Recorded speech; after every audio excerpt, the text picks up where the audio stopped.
Peace, peace, y'all. Welcome to today's mathematics with your girl, Sunshine Monet L. Today is 6/17/8.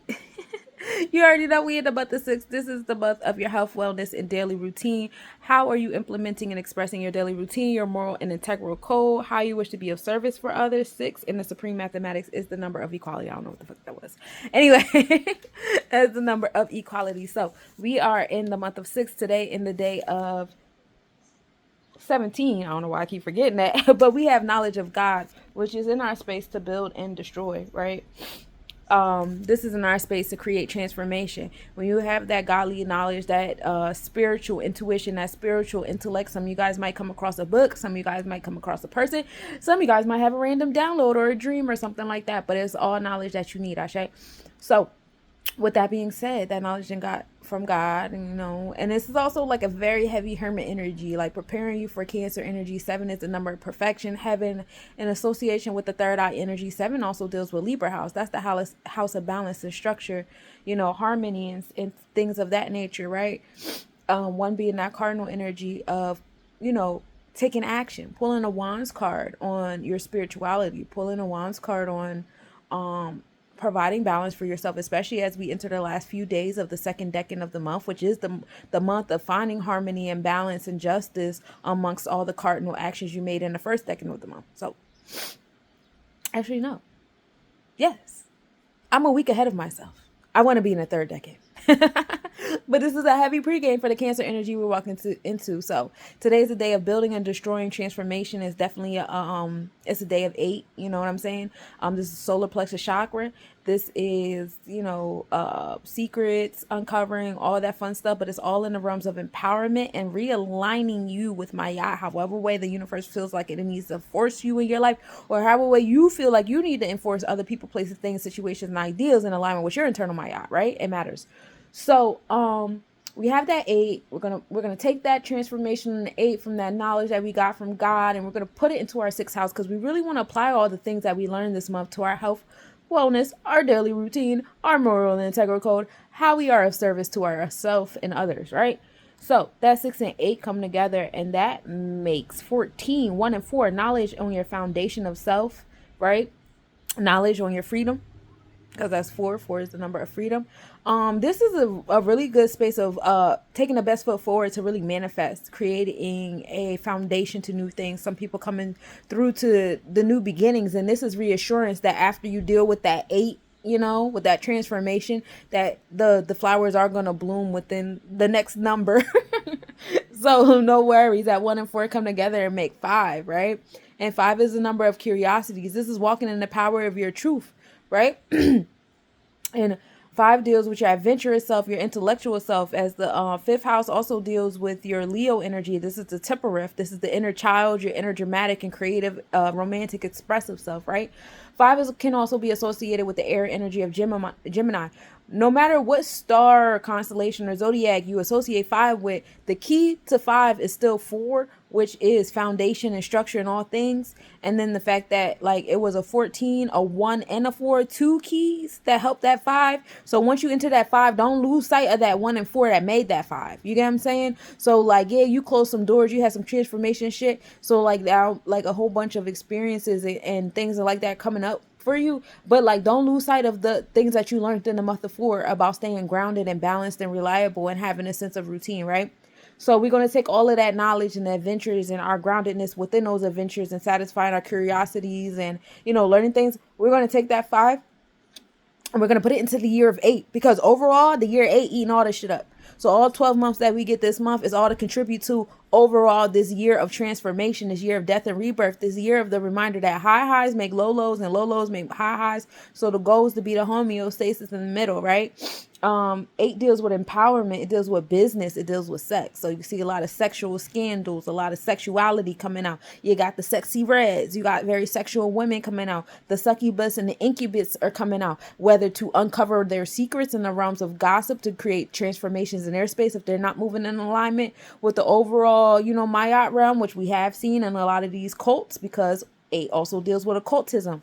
So you see a lot of that happening, and a lot of these things on these screens or whatever. But you see a lot of it happening in personal life too, with y'all families and the businesses and y'all neighborhoods and, your local governments and stuff too. Not everything on the screen. So, pay attention to all things, especially the things in the physical. I won't say the things in the virtual is a distraction. It's not a distraction. It's a reassurance that things are flowing in the realm of the stars.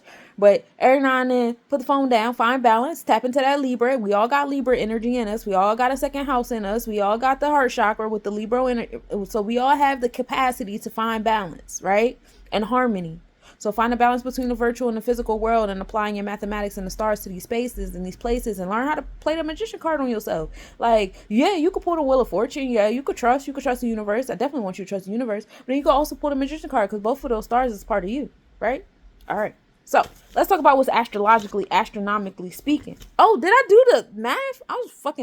It's the year 8. Excuse me. So we in the year 8.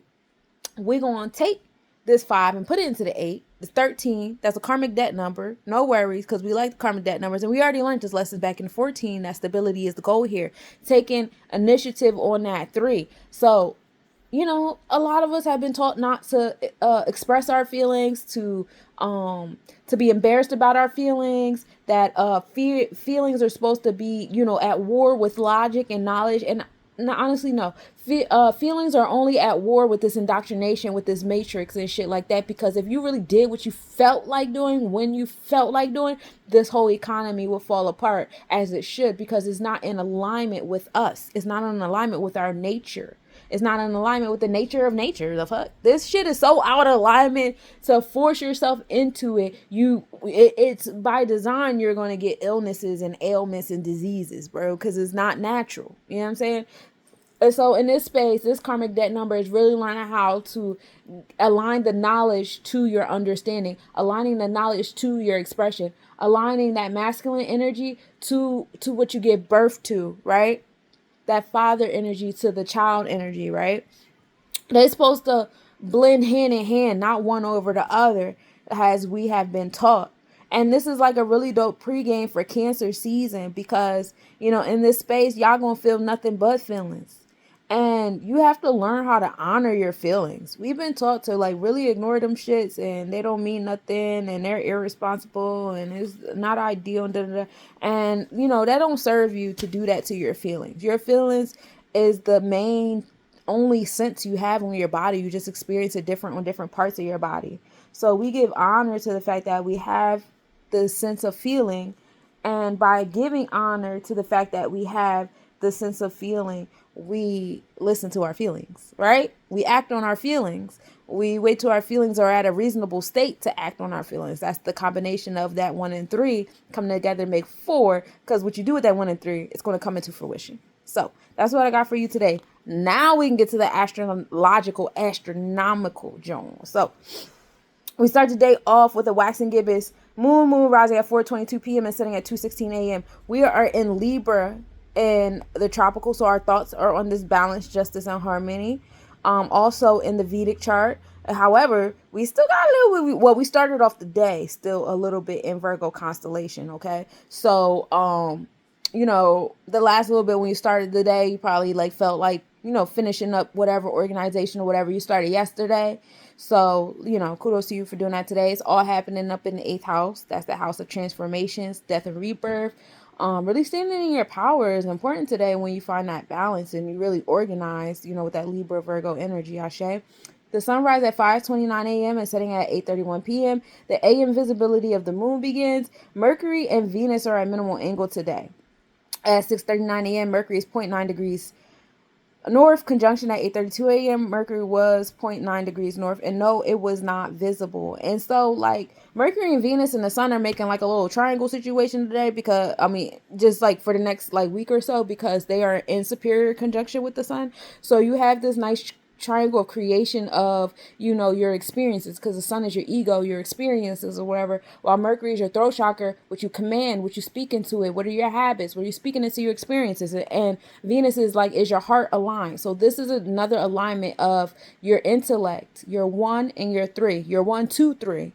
Okay, so that's what I have for you today, my cosmic little bodies. Reach out to me if you would like for me to personally do your numbers and your star chart in alignment with the transit around us. I love you so much. Peace, peace.